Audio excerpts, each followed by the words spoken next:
Hey everyone, I am super excited to get this podcast out to you today. And in fact, it was so awesome, we separated it into two different sections. This entrepreneur has been in business for 30 years. And if you are in the construction industry, he's going to tell you about 10,000 basements that this organization has waterproofed in his tenure. Even if you aren't in the construction industry, be sure that you see both of these podcasts, because as a successful entrepreneur, dad, husband, all of the things, all of the roles, right? There are such amazing threads and pieces of information that you're going to get out of this today. The empathy and his stance on understanding he serves at the pleasure of the community, not the other way around. If you are running a business or you are running a portfolio, these are things that will shift the mindset that you have on how you show up and how you can positively influence your business. So I am so excited to bring you a podcast with Chris Brown, the founder of Rescon Basement Solutions. And make sure that wherever you catch this part one, you follow us, because part two is coming, and that's all about the construction industry, education, and some of the great things he's got coming. So thanks for being a part of the community. See you next time.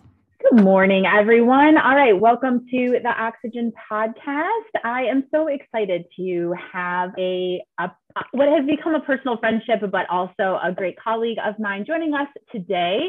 Allow me to introduce to you Chris Brown. He is the owner of Rescon Basement Solutions, and I'm going to let him introduce himself, but coming to you today to bring you over 30 years of construction knowledge and what I enjoy as fantastic business ideas and concepts. So I'm really happy to have Chris join us today and chat with the Oxygen community. So welcome, Chris. Thanks for joining us. Hi, Kat. Thank you for having me. I've been waiting to come here for a long time. I am just, as we sit here and you're recording this, and this is going to go out to people, I'm noticing the only thing my little tag says down in the corner is Chris. Hey, well, we don't judge. We don't judge for the details. We're just excited to have you here. So, all right. So tell all of the people listening today a little bit about you and your business and all the important things about you. So my name's Chris Brown. I own and operate Rescon Basement Solutions. We're based out of New Hampshire, and we service most of New England, primarily New Hampshire and Massachusetts, some parts of Maine. We specialize in basement waterproofing and foundation repair services. At this point, 27 years in, we've probably got about 10,000 plus basements that we protect and keep dry every day. Most of our work that we do comes with a lifetime warranty. So it's a little bit stressful when it rains, knowing that we've got thousands of people out there relying on the work that we did. But that's the fun part, I guess, in terms of the reason why we do what we do, to help people, deal with these problems and kind of put them behind them and have somebody that they can rely on to turn to should they start having a problem again or something we didn't work. So that's kind of my professional life. Personally, I've got 5 kids. Unfortunately, only 1 dog now, but live in Bedford, New Hampshire. Very happily married. Love my life. Wouldn't change a thing. Love that. Awesome. All right. So tell me a little bit about what makes Rescon different. I think that there's a ton of validity in businesses that have that piece that makes you different. So what is it that makes people navigate towards being a client long-term with you and being comfortable, spending money with you? Mm-hmm. I think for me, or I hope, is because our primary focus is really trying to help people solve these problems. So, my career started in commercial concrete restoration and construction. And when me and my partner started Rescon back in '96, that's where we went right to. We went to commercial concrete restoration work. I fell in love with construction, though, way back when I was 17 and framed a house for the first time. And I was just in love with the idea of building stuff for people and the fact that people were going to live in the house. So there was this natural progression for me to get back to residential and away from commercial because of how rewarding it was to help people deal with these problems in particular. So I'd like to think, or I hope, that we do a good job of sharing that philosophy and that mission with anyone who comes on board, and help people understand why we do what we do. And yeah, we're a business and we have to make money and we have to be productive and we have to do all the things a business does, but that's any business. So what I think makes us a little bit different and resonates with our customers and our clients and our staff is the fact that we really focus on helping people. And like, that's the mission, is helping people have a solid foundation that's dry, safe, healthy, you know. So I think it's that probably makes us very different. I say a lot about when I talk to people in the company and they worry about the competition, and that's fine. I get it. I mean, you have competition and that's a concern, and you have to be aware of what your competitors are doing. But at the end of the day, like an individual person, you know, our company is unique because of the team we are. Like, I don't, we all do basically the same thing, but what makes us unique is who we are as an organization and as a company. And you can't replicate that. You can't copy it. You can't, you know, no one is going to be us. Yeah. One of the things I really like when you and I talk about this, because we talk often, is when you start providing information to your potential client base, and your marketing and social media is constantly evolving, is when you bring in outside perspectives in your industry and allow them to produce information to your prospects or to your customers about what it's like to find bad eggs in your industry. You know, because it is kind of a constant sore. The construction industry is littered with tough messages, but you seem to have found the ability to kind of produce information, you know, and give people the ability to be an informed buyer, even if they don't buy from you. Right. Well, that's part of the help, right? I mean, if you're going to help, it can't just be related to how can I help you if you pay me. It has to be, how can I help the community that we serve? You know,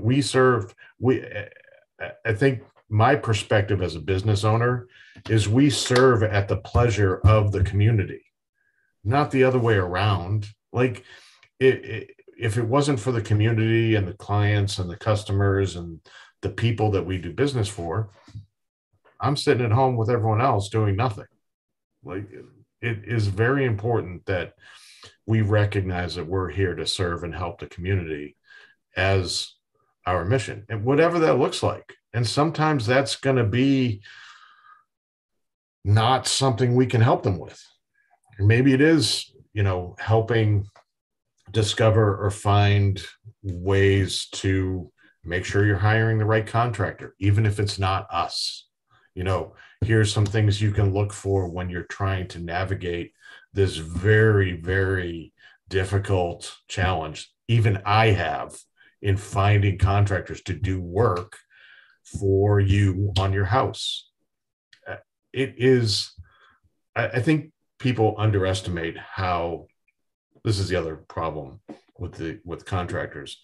I think they underestimate how important it is that these people have trusted you to go into their home and do work. And that is a huge, I think there's only one level higher of trust, and that would be healthcare. So, because you have your health and your doctors and your medical professionals, and then you have where you live, like it's health, home, and then whatever else you are doing. So here we are going into the second most important thing in their world, their life, and disrupting it.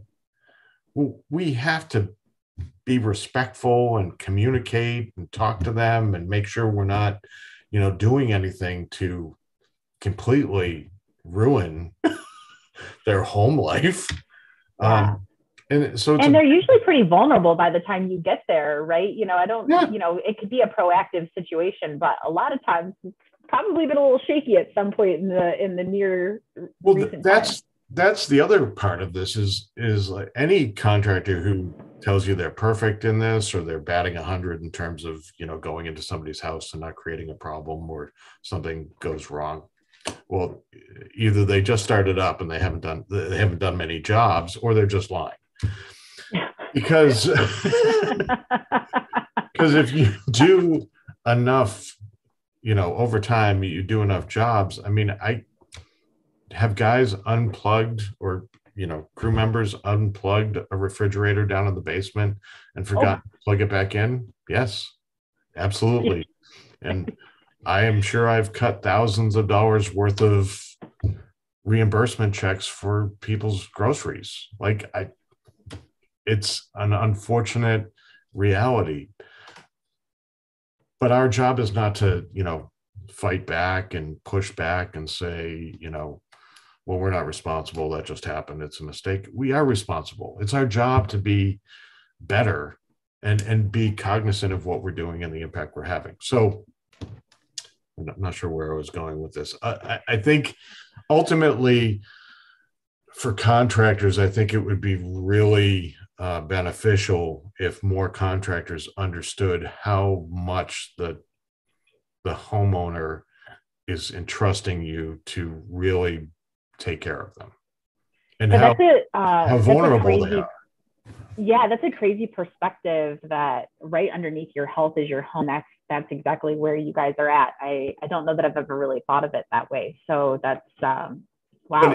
Do you see it? I mean, absolutely. I mean, we have a lot of conversations, and I don't know that I've ever thought of it that way, but yeah, I don't let a whole lot of people in my home. So it's definitely something that I'm cautious about, so yeah, I think the integrity is something that has always drawn me towards the way you and your team does business, because it's not, I always say, don't ever hire the contractor that has a ton of time, right? I want a contractor that's booked out a little ways, because that means that they're holding space for so many people that they're in demand, right?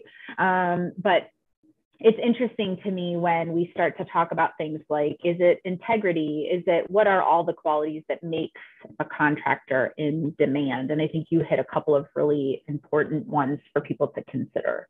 Yeah, I really look at it with, I mean, it starts with the community, wanting to serve the community. And then when it comes to clients who do decide to move forward with some type of work that we're working together with, it's a collaboration. Like, we're working together.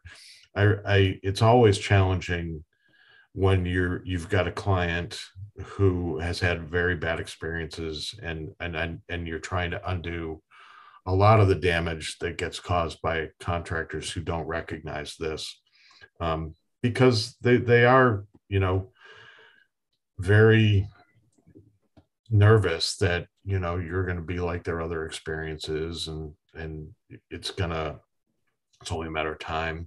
Or when something goes wrong, they don't trust or believe that you're going to step up and do the right thing. I guess it just seems to me as simple and basic, but it all comes back to, philosophy and mission and caring and wanting to do something that matters. There's a lot of money available in commercial construction, and we could certainly go into it. And we've been doing more and more commercial work as we've grown, and we need some places to tap into for revenue growth. it's just not as rewarding. It's prestigious. I mean, I've worked on some very high profile projects in my life, and the prestige and the vanity associated with that is cool, but it's nothing like having a couple or I have a story of a woman I did work for who lost her husband, and we ended up coming in, and her husband had been dealing with the basement problem for many, many years, and now she was alone. And we fixed it and solved it. And she wrote this big, long letter just gushing about how much, how much it meant and how big of a deal it was for her to not have to worry about this anymore. And you can't help but get choked up about that. Well, I've fixed a lot of parking garages. Nobody sent me a letter talking about how great it is that they can park in their parking spot and they don't get crap on their car. Like nobody like they think it's nice, and it is, but yeah. So, I mean, I know a lot of the things that have been experiences for you in your career, and it's not just ResCon. So with all of the experiences that you have, what do you think is something that is important for businesses to have an experience? Like if you had to pick one thing that all businesses should have or experience, because you have not only been self-employed, you've worked for other people, you've worked in other countries, you have a fairly vast experience. Tell me what's one thing you think would be important for all business owners to have, know. What do you think it would be? That's tough. There's so much that comes to mind. I mean, I think one thing that's really important as a business owner is to be empathetic to everyone on your staff, especially those people who are really doing the hard physical jobs. I mean, there's work that we do as a basement waterproofing and foundation repair company that is hard. It's hard work. I've done it. We bootstrapped this company. We were out there, doing the work, running the quotes, the whole 9 yards. And so you develop this level of empathy for your staff that allows you to genuinely care for them. I equate it to being on I would imagine like a professional sports team, for instance. So you've got when you're at ResCon, you've got a ResCon jersey on. And if you're on that team, we love you. You're part of the family. I'm all in, if I'm the owner. So, I love you. You're part of the family. I care about you immensely. I care about your family. You leave the team, I don't want anything bad to happen to you. I still care about you. I still want you to be successful. But if you go to a competitor, don't expect me to be super nice to you. No Christmas cards. Love that. I love that. It's interesting to me to hear the thread that comes through even just the first 4 or 5 things that we've talked about here. I think it is the first thing that goes when you feel or see false empowerment. It's empathy. It's the first thing that goes. Mm-hmm. And for people who want longevity, you have to remain empathetic to your crew, to your clients, to your family who potentially goes without you for long periods of time. That empathy, get it early and keep it for forever. Well, and I think it serves you well in life in general. I mean, being an empathetic person and understanding that we don't walk in each other's shoes. Like, I don't know your day-to-day life or the things you go through, and nor do people know mine. And we have to respect that and empathize it. Just because somebody's struggling with something or having a hard time with something that we wouldn't, doesn't make it less real or painful for them. And I think, especially with clients and staff and partners, vendor partners, we're all trying to work together to accomplish the same goal and hopefully enjoy our day. So, and some days when there's problems, it's just not going to be very enjoyable. You've got to work through them. And I think if you approach those problems, those issues with empathy and with collaboration in mind and respecting the fact that somebody's view or pain in a situation is their pain and that's how they feel, and you can't make somebody feel differently. Like, I can't make you feel anything. I can certainly make it worse by being a jerk or not being empathetic to how you're feeling. Yeah.